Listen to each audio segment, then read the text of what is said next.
Hello again, everyone, and welcome back to the Dillon with a Blankie channel, where it's another beautiful day for another beautiful challenge.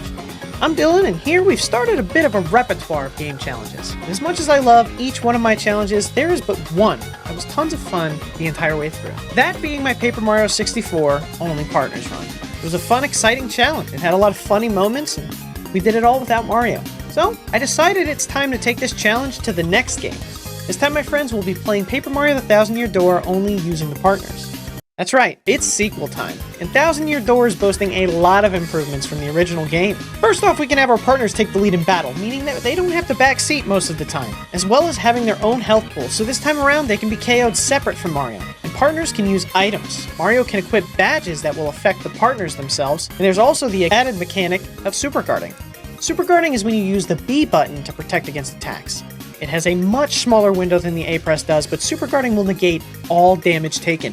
And in some circumstances, it'll damage the attacker. These changes make this title wildly different from the original 64 title, and I cannot wait to dig in to see what comes next. But first, let's talk rules. Number one should be obvious, and that's we can't use Mario to damage enemies. It means he can't first strike, he can't have passive effects that cause damage to enemies, and finally, he can't super guard. Super guarding will be allowed if the super guard causes no damage to the opponent. Mario can use the command Appeal and Defend, as there is no do nothing command in this game. And I will use the swap partner option with Mario only in extremely dire situations, of which we only have to do twice in this run. Number two, no using star powers or items during battle. Just like my last run, the only legal item will be the Life Shroom, as it activates passively upon a character's death. Number three, we cannot run from combat if an encounter happens. We have to see that fight through. Number four, no BP upgrades. I will only work with the 3 BP given from the get-go, and I will only use badges if I absolutely have to. Finally, number five, I must try to keep the partner in front for all encounters. The only exceptions will be bosses that attack indiscriminately between the rear and front positions. So basically, the partner should be stationed in the most dangerous positions. And if whatever partner I have out is KO'd, that's a reset. That's right! I'm not holding back this time. We're going all the way with this one. And with that taken care of, I think it's time we start the Paper Mario Thousand Year Door Only Partner Challenge. Prologue, A Rogue's Welcome. Oh boy, here we go, guys. It's time to beat a game with some arbitrary challenges. We start our adventure by naming the file partners. Some nerd delivers us a letter to the good old Pipe House, and it's a letter from Princess Peach. Unfortunately, there is no dogshit cake, just a treasure map. So we do what most incels would, and we sail across the ocean at the behest of a female. We arrive in the crackdown of the Mushroom Kingdom, and immediately witness a woman being harassed. This town is definitely trouble, not because of that, but because of the overwhelming presence of British bombs. Fight Corkin! Hey! Ain't nothing so fun as to watch some poor bloke having out with his missus, eh? Cheeky bottle of water, yeah? Try my best to be an innocent bystander, but unfortunately I'm forced to intervene. This begins our first battle with Lord Crump. Our only option here is to use Mario. And I'm not gonna make a run-ending joke. I know you're waiting for it, but so I'm just gonna not do that. We just do this fight as normal and beat Crump with Mario, and it's from this point on that Mario will not be used. Crump uses the move he was saving for Goombella, and he summons the Orgy. We easily evade all the peen and walk right into town. And if the centerpiece of your town's a fucking noose, you should reconsider your choice in living places. That aside, we get our first partner, Goombella. Her abilities right now are a regular old Head Bonk and Tattle. Head Bonk is exactly what you think it is, and Title details an enemy and reveals their health bar. Now we move to meet Goomy Sanders, who clues us in on the Thousand Year Door, as well as the treasure it's said to house, and he leads us to it. Once we enter the sewers, Goombella immediately gets harassed again, like, damn, leave the college girl alone, guys. Of course, they don't take the hint, and they decide beating her up is the only solution. This has us enter our first battle, where I dispatch easily of the two Goombas. However, the third spiky Goomba provides a problem. I can't jump on him, or I take damage, so I must super guard against a spiky Goomba. And in the first attempt, I accidentally super guard with Mario, being unable to tell where the Goomba was attacking, which results in my first reset. On my second attempt, I was able to take care of the enemies no problem. We have a few encounters with enemies leading us to a black treasure chest. Within this chest is the ultimate evil. Oh my god. No! Upon releasing him, he contorts our body into a paper airplane. I cannot imagine the agony this process takes on Mario, breaking every individual bone in his body. After destroying our body, we reach the Thousand Year Door itself, and we present the map to the door, and it reveals the next location we must travel to. After this, Goomy asks us if we want to learn about special moves, and we promptly tell him to fuck off with his fancy moves, because back in our day, all we could do was jump, and we liked it. Then we head to Petal Meadows. In the sewers, I give into a blooper's kink and smack his cock with my hammer.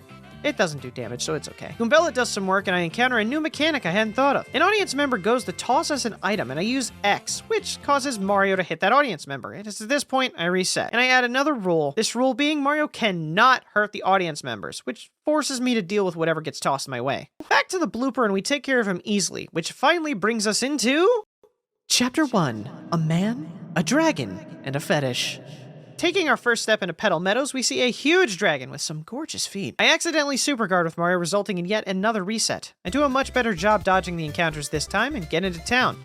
And this Koopa greets us, talking about how he hasn't seen any visitors in a while, and I think it's because you guys didn't have a fucking bridge till I got here. We talked to the fossil of the village about his balls. If you can rid us of Hooktail, we'll shower you with gratitude and hairy ball sacks. He points us to a secret pipe at the rear of the village. We head that way, and we get interrupted by a useless character who runs away.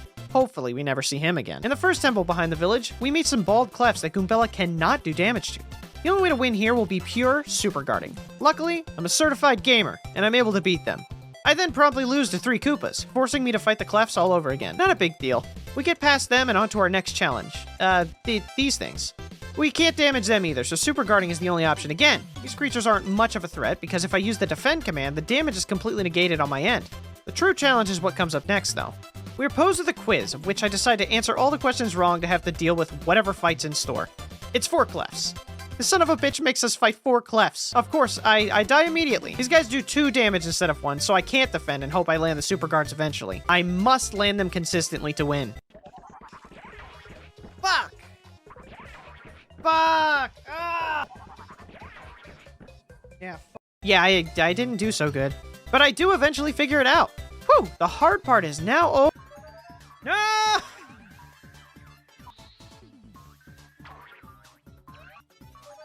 Fuck! Oh yeah. The fuzzies in the sewer. These guys are insane in number, and they heal if you don't block, meaning they destroy Goombella. I took a few losses here and had to learn the timing for the block, but I eventually get it, making the battles somewhat easier. I still try my best to avoid battles completely, but this hallway is so narrow, they are almost impossible to dodge. On top of the encounters in the hallway, there are also mandatory battles for the 2 items at the end of either hallway, with 4 fuzzies. Goombella's big problem here is that she has no multi-enemy hitting moves. She must hit 1 at a time, and even then, her damage isn't enough to kill in 1 turn. I have a lot of death here. I do manage to finish 1 side with only a single HP left on Goombella. At least there's only 1 side left to do. I've gotten good at hallway dodging, so I make it to the other side with all my health, and I've gotten very good at blocking the fuzzies. I'm able to win against the mandatory fuzzies, but these hallway ones are a different beast. They always have items, which destroy my day. So I decide to run back to the shop in Petalburg and grab mushrooms to heal in between the fights. This proves to be very effective since I'm able to make it out of the battles, and with some insane luck, I hit a bingo. And I'm surprised by yet another mandatory fight. Thank goodness for the bingo prepping me for this, because this battle, I had no idea was here. With some extreme luck, I chase down the gold fuzzy, and I'm able to kill him with only 2 HP left on Goombella. That was close. And after way longer than I hoped this would take, we move on. I stop in Petalburg to sell all my attack items, and this nerd once again bothers us, telling us some sad story about how his dad left. Yeah, get over it, pal. I know we all had to. Anyway, Koops joins the party just after he would have been useful, of course, and he is just as useful as his earlier counterpart, Cooper. You will not see me use Koops much, if at all, for you see, he has a massive weakness. Oh no. Oh no. Oh fucking no. I didn't know I could get toppled. Oh no! He stays down? Oh my god! Get up! What? Why am I still down? Yeah, I'm not dealing with that. Finally, we make it to the castle, and Koops probably runs the only fight he's good for, and it's against the dry bones here. He can kill them all in 1 shot and make quick work of the red bones. We nab the shine sprite in the next room and find another strange black chest, which grants us the ability to lose all our weight at once. A truly nifty ability. On our way through, we meet whoever this lady is. Useless character, I'm sure, but the important thing here is the shine sprite we grab, which means we now have enough to upgrade one of our partners. I don't do that yet, and I find a nice life shroom hidden nearby. We head straight to the boss to kind of test the waters, and this fight is kind of unique. See, Hooktail here is designed to become weaker after using this badge. This badge makes your hammer sound like crickets, which makes Hooktail sick, and well, Mario can't use his hammer, so we have to fight Hooktail at her full strength. And she sweeps us easily, with Goombella doing 0 damage to her. After seeing this firsthand, I decide it's best to head back and upgrade one of our partners. I now have an exceptionally difficult choice to make, as I have 2 partners and I can't decide which do I upgrade Goombella. Yeah, fuck Koops. This gives Goombella the multi-bonk ability. Which allows you to consecutively attack as long as you hit the command. We enter the real fight and we do well, but I'm given an offer that I have difficulty declining. Really? Well, I suppose I could apologize by letting you smell the bottoms of...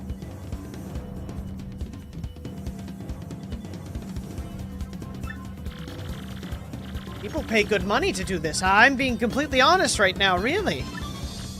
So care to take a whiff of the rich yet delicate scent of my world-renowned...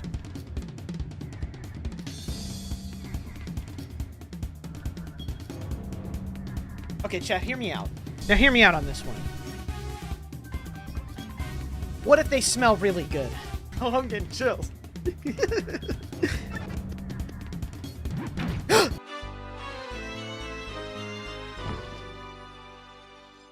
I was fooled. Now it's for real this time. No one gets between a man and his foot fetish. With the strength of my fetish at full power, I multi-bonk Hooktail into oblivion. Hooktail does heal in the middle of the fight by eating the crowd, and I mistakenly switched to Koops, ruining the fight for me. But luckily, I found that life shroom earlier, which gave us just enough to be able to win. After our hard-fought victory, the dragon spits out Koops' dad. I'm definitely not jealous. This win nets us our first crystal star, thus ending chapter 1, which was obscenely difficult. I definitely was not prepared for all that. The intermission finds Peach kidnapped, and a computer tries to sleep with her. Back to Mario where I fight this guy. Oh no.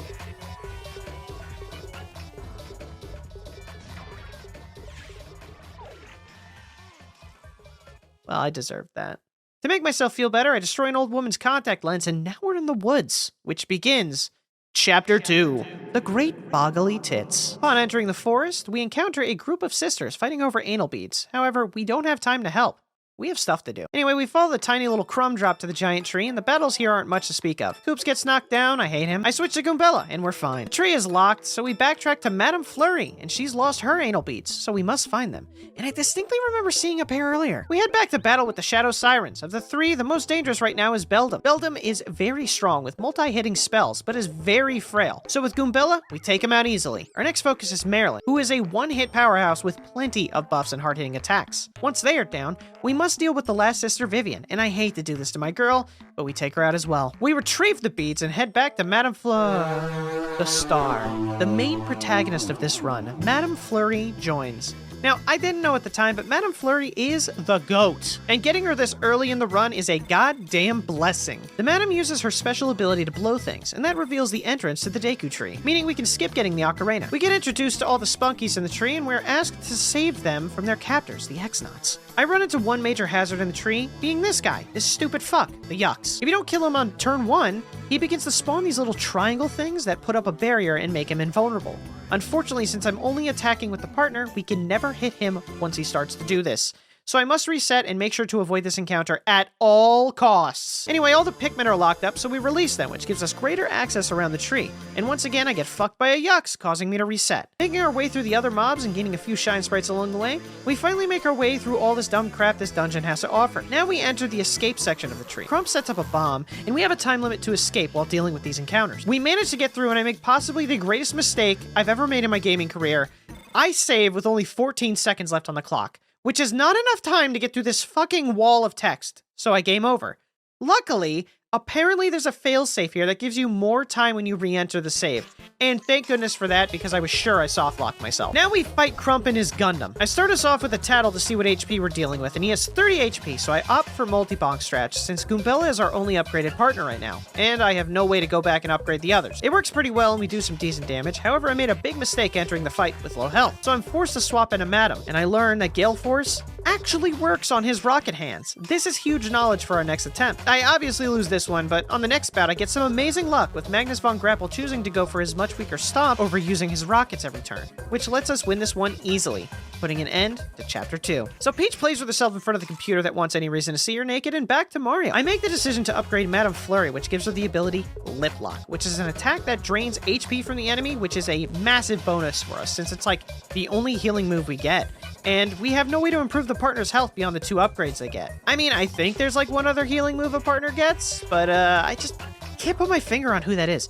Oh well. Anyway, we head to the 1,000-year door, which I totally didn't forget to do for like 15 minutes. After that, we confront the Mafia, looking for a ticket to ride the blimp that Glitzville. And we run into the most Italian Mafia shit ever. The boss here wants us to find his daughter, who's like right at the port. So we talk to her, head back, and we get a final scene that I should have gotten an Oscar for voicing over. Ooh, couldn't tell me?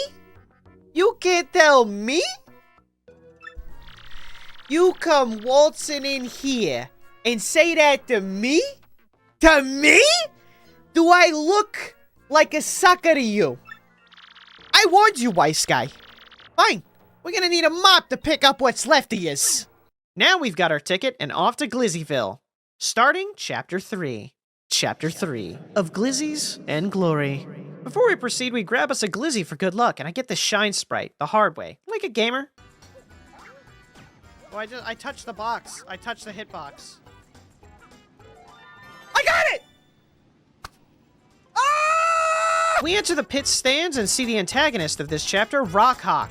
Cockhawk? Cock. And his belt that has the crystal star we're looking for. Mario sees this as the perfect excuse to make his debut as a professional cage fighter, and we sign up immediately. We're given the fighter name the Great Gonzalez, which, feels racially charged, I'll admit. But rich people are allowed to do whatever they want. So the Glitz Pit is an interesting part of the game. Basically, we're assigned a fight, and every fight we are given some sort of stipulation we must follow to be able to proceed up the rankings. There are 15 of these conditions, and only 2 are conditions we cannot meet. Those are, don't let your partner attack, and use at least one special move. If we get either of these, that just means the next match will be a defend our title match instead of a rank up match. The Glitz Pit fights themselves are a nice break from the challenge run because they're just a breeze. We easily rise to the ranks. Tired from all this fighting, I step out to get a glizzy, but I am surprised by this egg jumping around. Eggs sound really good right now, so I take it with me for tomorrow's breakfast. Flurry makes quick work of every enemy by simply blowing them away. Flurry has become the win button. Unfortunately, our win button doesn't work on these meatheads. This battle is scripted and we have no way to win it. So we lose, and shortly after, someone swapped our egg with this pink Yoshi. Breakfast just got a lot more interesting. I decided it's best to name him Georgie, and I dropped that upgrade I have on him because fuck Coops. It's Georgie's birthday today. Georgie does not disappoint, and he destroys the 2 rockheads with ease. This win moves us up to the high rank room, and we receive a mysterious email from X. Nice try, Elon Musk. We know it's you. Apparently, he knows how to get the crystal star. I just have to like all his posts on X. After liking his post, he sends me a super hammer, which lets us perform the spin hammer attack, which lets us break giant blocks in the field. This lets us break a block in the low rank locker room that holds a report that explains how X used to be called Twitter. Very interesting. We blow through another batch of fights, and someone leaves us a strawberry shortcake. However, I hate strawberries, so fuck that cake. Oh, it's Bowser! He's in this game?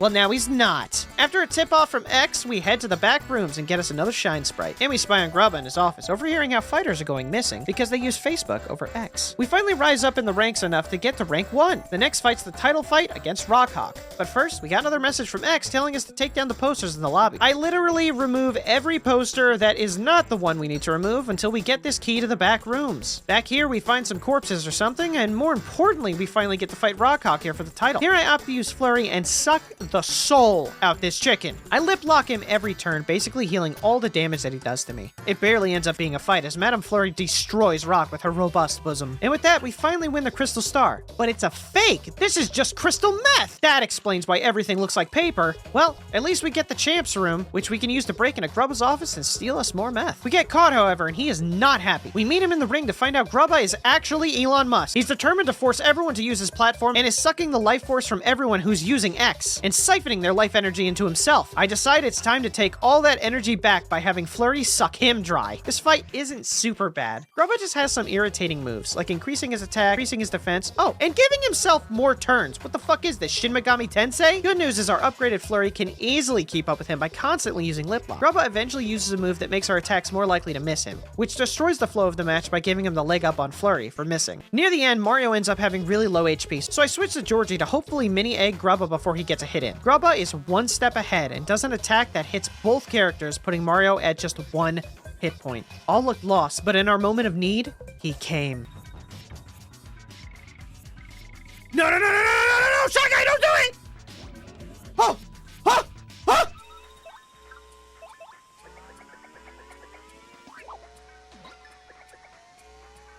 Let's fucking go! Yeah, I forgot to mention the most important partners of the run, the fucking crowd. I swear, these guys come in clutch so much. Everything lines up perfectly to give us a first try win and completes Chapter 3. The computer doesn't get Peach naked, but he does force her to cosplay for him. Mario heads to the 1,000-year door and grabs a shine sprite on the way. Looks like this one is in Kingdom Hearts. Man, they really have access to a ton of IPs, huh? Shion. Roxas. Axel.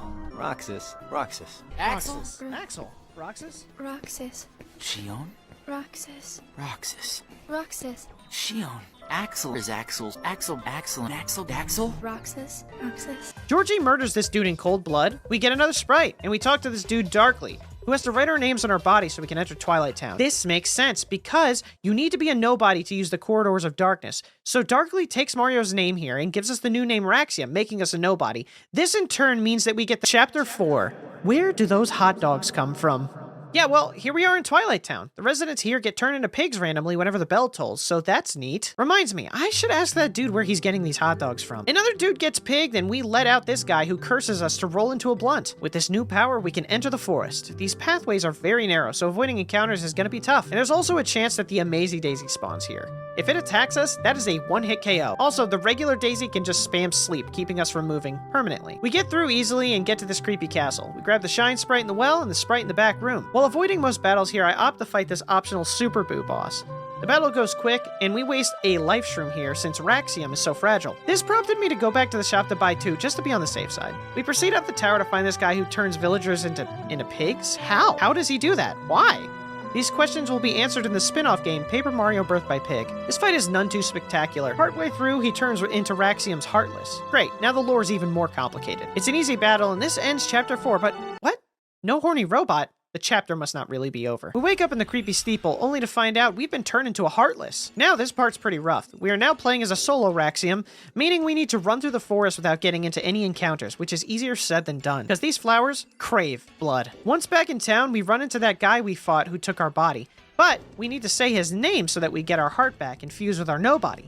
We don't know his name though, so we run as it's our only option. It's at this point we meet the best partner in the game, Vivian. We help her find the super death grenade, and she hears our plight. Having had her name stolen, she decides to join our party and help us kick ass. Vivian would easily destroy most of the challenges ahead on her own. Unfortunately, I'm unable to go back and upgrade her, so she's stuck in her base form until we finish the chapter. Since she only has her move that hits one enemy at a time, we lose a few encounters, but eventually using her shade technique, we make it back to the creepy steeple, and get another shine sprite. We enter a room that has a parrot, and hiding near him causes him to say Duplis's name. We also find the letter P in a chest nearby. So this guy can change his appearance, turn people into pigs, turn Raxium into Heartless, and take letters out of the fucking alphabet? That sounds crazy OP.